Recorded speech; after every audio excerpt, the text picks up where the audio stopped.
Hey everyone, hope you're doing okay. So today I want to jump on and talk about sleep. This has been something that's been a passion of mine for a number of years. I think largely because I spent so much time being sleep deprived in my old job in the police. 13 years doing earlys, lates and nights, not getting enough sleep, not being able to sleep, and just feeling tired. And I came out of that career and into like a regular sleep pattern, and I realized, wow, like I've been feeling shit for a long time. And I realised then the importance of sleep. And I'll be honest, it's still a battle day to day for me to get good quality sleep. I'm an extremely light sleeper, wake up pretty much constantly, and it's very rare for me to have a solid night. But there are things which we'll discuss here which have dramatically improved my ability to sleep in a good way and push the needle in the right direction. Okay. I would say as a caveat of all these things, I need you to know that I am human, all right? So I'm going to tell you now, like, you shouldn't be watching TV in bed. And I do sometimes watch TV in bed. Sometimes you just need that time to chill, and it's a nice thing to do. But what we're going to talk about here today are the optimal kind of conditions that we need to consider if we want to get the best sleep possible, okay? And I will also say, being a parent, like, this is all well and good discussing this, but if you've got a newborn or a baby who's going through some trouble with the sleep, we know this is going to go out the window. And really, I hate to be the one to break it to you. You just got to ride that wave and get through the other side of it. It will pass and things will get better for you, I'm sure. Cool. So here we go. What we're going to talk about today is a few things. Firstly, we're going to talk about rhythm, sleep rhythm, how to create it, why it's important, and why we function best if we've got it. Secondly, the sleep environment, something which we need to touch upon, okay? Super important that we sleep in an environment that is conducive to getting good quality sleep. Thirdly, rituals. I'm speaking specifically here about your kind of bedtime routine and the morning routine, which can help you. And lastly, I just want to touch upon shifts. Something very close to my heart, and I coach a lot of shift workers, is how you can try and get the best sleep possible, accepting the fact that you're doing something which your body is never going to love. Okay, that's always got to be the rider for any conversation about shifts. But there are things we can do. Okay, and it's part of the you pay the price of admission. It's the job you want to do. But how do we get you functioning and feeling as good as possible? But first, why? Why do we sleep? Well, the truth is, no one knows, right? The scientists can't actually tell you the specific mechanism of sleep to such a degree that they can go, well, it's this that happens, all right? Still, a lot of it is guesswork, but there are some real sound principles that have come from research over the years that really reinforce to us the importance of having good quality and a good duration of sleep. And what we really know is that it is essential for recovery and your day-to-day function. So when I say recovery, that doesn't just mean physical recovery from exercise, although it is a massive part of that, but it's also the mental recovery as well. If you're familiar with the kind of different sleep phases and stuff like that, which I don't want to talk about too much today, what you've got to understand is that as you go through those traditional sleep phases, that's when the recovery happens. And that's why it's essential that we kind of go through that good quality sleep and go through the sleep cycles to allow us the best chance to recover. Also, for health reasons, a lot happens in that falling asleep window in terms of hormonal excretion into the body. So it's really important, again, we get that good quality sleep if we want to be fit, healthy, happy, horny humans. So how much? Really, this is a simple one, right? And if you're reading this going, no, I only need 6 hours a night, I need to tell you that you are wrong, okay? Unequivocally, you are wrong, okay? You are not a unicorn. This is completely science fact. It's not like hysteria. No, this is truth, all right? So you need to trust me that as an adult, you need on average 7 to 9 hours per night. In our country, in the UK, we have something we call a monophasic sleep, where we have one period of sleep where we sleep overnight. Actually, in many countries, especially in Europe, you'll go and they'll have something like a siesta in the afternoon, and that's called polyphasic sleep. You can actually do that, but the main thing to consider is you still need to accumulate that total amount of sleep. And this is why sleep debt is a real thing. So, if you get up, 6 a.m., Monday to Friday, then all of a sudden at weekends, you just, you can't get out of bed, that's probably because you've accumulated a fair amount of sleep debt over that week, and your body just is giving in and you're exhausted and you need to recover. It's really common for people to do that. And actually, that's what, one of the reasons why you get ill and sick is because you're not honoring that sleep routine and rhythm, which is what we need to do. Okay. Certainly, if life calls for this to happen, catching up on a bit of sleep is not the worst thing in the world. And as a shift worker, it's actually how you're going to have to manage your life. But for most of us, what is really key to build is a solid rhythm around when we go to sleep and when we wake up in the morning. So that's what we're going to talk about. We're designed to sleep with the moon and wake with the sun. Now, granted, this time of year when it starts getting dark, you're like, well, we're going to get a lot of sleep in. But really what is key to understand here as creatures, we're designed to kind of have a daily rhythm. You may have heard me talk before about energy peaks and troughs and things like that. We're all designed to have these energy peaks and troughs throughout the day. And when we talk about sleep, what happens is the light fades. We get something called melatonin released into the body. It's basically like the sleep hormones. That tells us, right, it's time to sleep. And as you probably imagine, that's a bit of an issue if we live in an environment where we're sitting under these bright lights up to 10, 11 o'clock at night. There's not really the chance for the body to signal or to create that pathway to go, hey, it's time for us to go to sleep. So that's why creating a rhythm around when you sleep and wake is absolutely essential. Okay. So how do we do this? All right. So if you're struggling at the moment and it's chaos and it's all over the place, what I would encourage you to do is start with your wake up time. Okay. And I'm going to be the one to break this bad news to you right now, is that your wake time should be the same time 7 days a week. If it's not, that means you haven't got an optimal sleep pattern and rhythm, right? If you're having to, if you just have got no choice but to get up at 9 or 10 a.m. on Saturday and Sundays, that means your sleep rhythm is out the rest of the week, okay? Now, I don't know if you've ever experienced this when you've been on holiday or anything like that. That kind of feeling when you wake up before your alarm, that's the place we want to get to, okay? That's the place we want to get to, because what that's happened there is your body has developed enough of a rhythm that it knows, okay, right, it's time for me to wake up now. And that waking up is a lot more of a gentle process rather than the at 7 a.m. and you're like going crazy and you feel like crap for an hour because you haven't woken up at that kind of lightest point when your body knows, right, it's time to wake up. So this is the thing, right? I don't want to talk too much about the science of it, but it's good for you to understand the highs and lows of sleep and what's important here. Okay, so you probably heard the terms of like REM and deep sleep and stuff like that, but really I'm going to cut this down to the simplest thing you need to understand. A sleep cycle, one complete sleep cycle where you go from kind of light sleep, REM sleep, deep sleep, and back up to light sleep, it's about 90 minutes. Okay, so if you look at your sleep overnight, you say you go to 10, wake up at 6, you're going to go through those sleep cycles and they're going to last 90 minutes. And actually, when it comes to creating rhythm around your sleep, what I'd really encourage you to do is block out and plan for sleeping in kind of that 90-minute blocks, okay? Because the kind of, again, talking about that being woken up with your alarm clock and you feel groggy, that generally means you're kind of been woken up like mid-sleep cycle. And if you're in the middle of like your REM sleep or deep sleep and you're woken up, you're going to feel groggy for a long time. But if you can plan and execute a lovely rhythm in sleep, that means you can wake up naturally at that lighter point of sleep every morning at the same time, you're going to feel a lot better starting the day and probably going to be less dependent on the caffeine than maybe other people, okay? So start with your wake time, all right? This is really key, all right? If you start with that wake time, your body will naturally begin to tell you when to go to sleep. You've just then got to listen to it and not go and smash another Pepsi Max or a coffee and stay watching Netflix till 2 a.m. because you just, you don't want to sleep yet.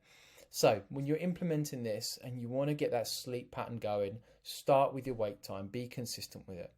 But don't bite off more than you can chew, right? If you're getting up at 9 a.m. but you think optimally you need to wake up at 6 a.m., do not go from 9 a.m. to 6 a.m. You're just going to crush yourself and it's just not going to be sustainable.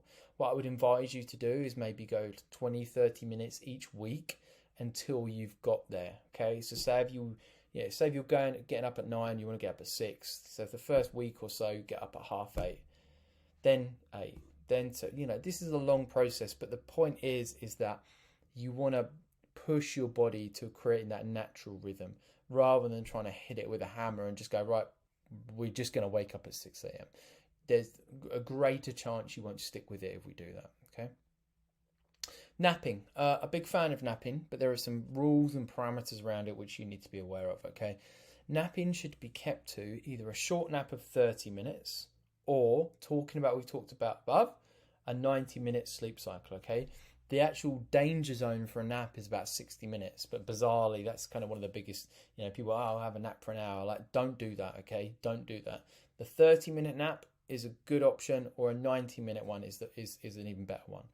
If you're going for the 30-minute one, you can, do that on a sofa. You don't have to get into bed or anything like that. And actually, a really effective strategy I've used over the years, if you're going for that 30-minute nap, is to have a coffee just before you go to it for a nap. Because it takes about 30 minutes for caffeine to kick in. So by the time you're kind of, the alarm's going off that 30 minutes, you will feel the effects of that caffeine. And, I need to tell you, you're still going to feel groggy, but that grogginess probably won't last as long.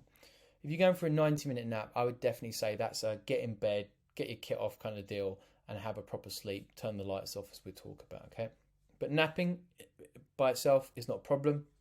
You just need to be very mindful of, again, creating that rhythm around sleep, and also how close your napping is to your main sleep. If you've got a child or even yourself, you go for a nap late in the day, that's really going to mess up your ability to fall asleep easily overnight. Sleep environment. And now, this is a difficult one if your partner is a bit different from you, and so you've got to find a compromise that works for both of you. Otherwise, one of you is just going to be constantly suffering. Okay, but what is the optimal sleep environment? It's a pretty chilly room. Okay, your body temperature rises overnight. You don't want to be in a super hot environment. If you do that, you're just going to get hot, sweaty, throw the sheets off, and it's not a good place to be. So around 90 degrees is the optimal temperature for a room, and it should be pitch black. We're going to go and talk about the preparation for sleep and why light is really important, but this is, it goes without saying that your sleep environment needs to be pitch black. Even things like the little red LEDs on your TV and stuff like that, like if you really want to get into this, covering them up, it's just going to give you that extra 1%. Okay, so if you're struggling with sleep and the environment is one of the things, then just go for that first of all, that pitch black environment. Well ventilated. This goes on to the temperature and, oxygen within the room. You need a well ventilated room overnight to kind of make sure you aren't awoken. Digital devices next to your head. And this is more of a personal preference for me, and something I would really encourage you to do is to not have that phone next to your bed. Otherwise, I know how easy it is for it to be a distraction, i.e. it's the last thing you look at before you go to sleep, or it's the first thing you look at in the morning, which, either way you want to spin it, I think is an absolute shit show. Okay, I think we need to unplug more from these things, and I think that sleep window and time around that is one of the best opportunities to do that, especially pre-bed and first thing in the morning. And here's the thing about sleep environment, right? It's for two things, sleeping and fucking, all right? What it shouldn't be for is a cinema, all right? But again, I know this, I like watching the odd movie in bed and stuff like that, but if you think about this, like it's all about creating the signals in your body that it's time to sleep. And if that bedroom is used just for sleeping and having sex, your body's going to know, right, okay, we're in the bed, we're getting in the bedroom, like this is, it's time for sleep. You spend half your time sitting in bed watching TV, it's really hard for your body then to kind of listen to that signal. It's like, oh, well, we've been watching TV, but now I've got to sleep in here. Like it's just trying to make it as simple as possible for your body to listen to those signals that it should be sleeping. Bedding should be comfortable, not as hard as a rock. So I think we went through something years ago where it was like this popular kind of thing of like, a bedding surface should be really hard, you like a monk, etc., etc. That's actually been largely disproven these days. And that, the more comfy and softer a bed is, the more you're going to feel supported in the night, and the less you're going to be fidgeting around and in pain. Okay, so make sure your bedding is comfortable. This is one for me that I've really helped me over the years is having white noise on in the night. So I know maybe going back on the whole digital devices thing, but for me, being a really light sleeper, having white noise on just helps me to be less disturbed in the night. And if you go on Spotify, you can get some really cool ones. It doesn't have to just be like that static noise. You can get like rain white noise, or thunderstorm rain white noise, or you can get even like fan noise and stuff like that. But it's like a constant lower kind of frequency vibration noise that it's quite soothing. It'll help you sleep. Preparation. No, preparation is key to getting a good sleep. Okay. And if we go back to the first part of this, we're talking about that, creating that rhythm, and how years ago we'd sleep with the moon, we'd wake with the sun. We didn't have that artificial light in our eyes, and now we do, and that's fine. It's great, it's awesome. But what you've got to really look at, and this is that 90 minutes before bed, is trying to reduce the artificial light as much as possible. Okay, so if you're sitting downstairs watching TV, getting all chilled, etc., and you start to feel tired, one of the big things I hear this is you'll get tired, go upstairs, bang on the bright bathroom light, brush your teeth, get into bed, and you wonder why you're wide awake. Was because you completely disturb that signal from your brain that you're in that dark sleep environment. Okay, so when you are in that 90 minutes before bed, really try and protect the amount of artificial light you're putting into your eyes. And this leads on to the phone, and it's not just the light thing. It's just what we get from using our phones. It's not just an information kind of hub. It's a dopamine hit device, right? So that's not optimal for you trying to get nice and chilled going to sleep. So if you can, just get off your phones, all right? You don't need to scroll. You don't need to do that. It will still be in the morning, and it really does not set you up to sleep well, okay? And I know how addictive they are. I know how hard this is, and I still struggle with it myself. But I promise you, if you do it, you will sleep so much better, okay? So give that a go. Get into bed at the same time, right? So we're talking about, again, creating that rhythm. If you want to go to sleep at 10:30, then don't get in bed at 10:30. You want to allow yourself that 15 to 30 minutes to get into bed, wind down, fall asleep, and then you're good to go, okay?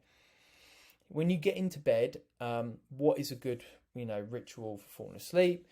One of the best things to do is read. And when I say read, I mean read an actual book, not a screen, not a super bright device, and read something fiction, right? Something that's going to be entertaining, that you don't have to think about too much, that is going to kind of help you drift off to sleep. And then once you start to feel that, put the book down, turn the side lamp off, and you're good to go. The TV, I would say, is not good here, all right? Just simply because of the light and the stimulation you will get from TV, all right? Again, I will say this, holding both hands up and admitting to the fact I still, on occasion, will get sucked into Netflix and end up binging on something till 1 a.m., right? And that's perfectly okay if it's the occasional thing. But if you're doing this every night, you're just going to feel like crap, and I don't want that for you, okay? Alcohol and hydration, all right? So alcohol. Some people say, I need a drink to help me sleep. And it's like, no, you need a drink to help you pass out. If you consume alcohol before going to sleep, that does not help you sleep. It helps you pass out, which is very different from the recovery mechanism which sleep is, okay? So if you can, avoid alcohol in about the 3 hours before bed.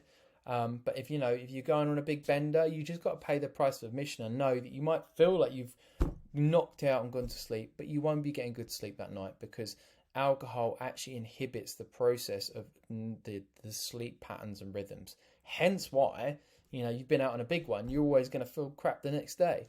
You might have looked and gone, I had 10 hours in bed, why don't I feel good? Because you're full of alcohol, right? So it's a non-negotiable here. So if you're smashing a few glasses of wine straight before you go to sleep, start with getting that out before you do anything else in here, and I think you'll probably feel a lot better. Hydration. So this is relevant probably for those of us who are a bit more mature and our bladders aren't what they were. I'm 42 years old now, and I'm very conscious of being well hydrated in the day, but I try and consciously taper that off towards the evening. I find if I go and smash a big glass of water before bed, I'll be guaranteed to wake up 2 or 3 times in the night. As it is currently, I sleep unbroken through the night, the occasional wee, But I've gone through years of actually being very broken in my sleep, and hydration and tapering that off a little bit before bed, I've noticed is one of the big things that helps me get a solid night's sleep. There is no reason you should be up 3 to 4 times in the night using the bathroom. So if that is happening to you, you probably want to go and get that checked out, all right? That is not normal. So lastly, if you're a shift worker, I'm sorry. It's just not great for you, right? We know that, but we're just going to accept it because it's what you do, and were it not for you, there wouldn't be anyone looking after us in the hours of night if you're in the emergency services, whatever you do. So thank you for doing it, and we're going to talk about here how you can recover and function as best you can in that situation, okay? So we talked previously about sleep blocks and that 90-minute sleep cycle, okay? So that's you'd say that is one block of sleep. It was a 90-minute sleep cycle, okay?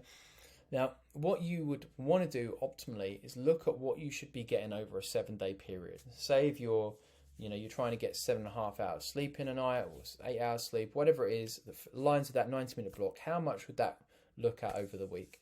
And then when you just look at what you've got in your shifts and the days and stuff like that, you need to try and plan your sleep so you still hit that same amount so you don't accumulate that sleep debt, okay? What happens if you accumulate sleep debt? Your immune system suffers, you get run down, and you get sick. And again, I say this from experience of constantly being sick when I was in the police. I would attribute this largely to the fact that I was often in sleep debt, okay? So own the fact you're going to have to sleep some weird hours, but make sure you still get the same quantity of sleep, although it may not be the same quality because of the disruption to rhythms, okay? Big thing for me, if you work night shifts, which a lot of people do if you do shifts, right? After you finish that last night shift, I know that many people will go into like some rest days, okay? Now, what I would really encourage you to do on that, after that last night shift, is get in his bed as soon as you can and have a short sleep. I would say something like 3 hours, 4.5 at the most, okay? Get yourself up. You're not going to feel like you're doing it, but then you should be able to enter into the rest of that day and have almost a normal sleep pattern following on from there. The worst thing you can possibly do after that last night shift is have a big, massive sleep until 4, 5, 6 in the evening, because then you're just in that night shift mode, which is fine if you do night shift all the time. But if you've got to transition back into an early shift, you've got to try and force the body into it, okay? What I would encourage you to do optimally on that first day after your nights is that short sleep, get up, grab a coffee, grab something to drink, and get out and go for a walk. Get out in nature, get out in the fresh air, and get out in the sunshine to kind of reset your body, okay? For you as a shift worker as well, the sleep ritual is absolutely massive, because when we go through that preparation of the bedtime routine and sleep and stuff like that, melatonin gets released into the body, the sleep hormone, and we want to kind of give our bodies the best chance to release that and to listen to that. So for you, really trying to honour that 90 minutes before bed and what goes on, the environment is really massively key. And as a small, thing, you need those blackout blinds. If you're falling asleep in the middle of the day in summer and you've got thin blinds in your room, you stand absolutely no chance of getting a great sleep, okay? So that's what I wanted to cover today. Again, I will be honest and say that this is still something for me that is something I'm working on. I go through phases of having pretty good sleep to probably pretty shite sleep. It's a lot better than it was, and a lot of the reasons it's still not as good as it should be for me is not implementing the things in here with consistency, okay? And that's on me, and that's me being completely honest with you guys about the fact that this is what we need to do, but it's not always the easiest thing to do. And I know, especially when life gets in the way, things gets a bit stressed, it's really hard to honour a lot of what we've been talking about in here. But I would push back against that and just urge you to do it, because ultimately having a good quantity night of sleep regularly is just going to help you to show up and be the best version of you possibly can in your job, in your home life, in your relationships. And do not think it's something you can hack. All right, there are no ways to hack this and to kind of cheat the system. All right, it's just simply is what it is, and you've got to honor that in nature and try and get as much sleep as possible and get the best quality sleep you can. If you would like the more information and take a deep dive into why we sleep, how we can get more into this, then there's a couple of really good books I can recommend. Just reach out to me and I'll send you them across. There's the short version and a longer version. Both are really good, but it's something to consider. And if you're feeling continuously fatigued at the moment and you're wondering why that is, I would always start with sleep, okay? Because it's the thing that enables us to get up and go about our day and actually do what we need to do. Thanks a lot. Have a good day, and obviously try and get a good sleep tonight. Take care.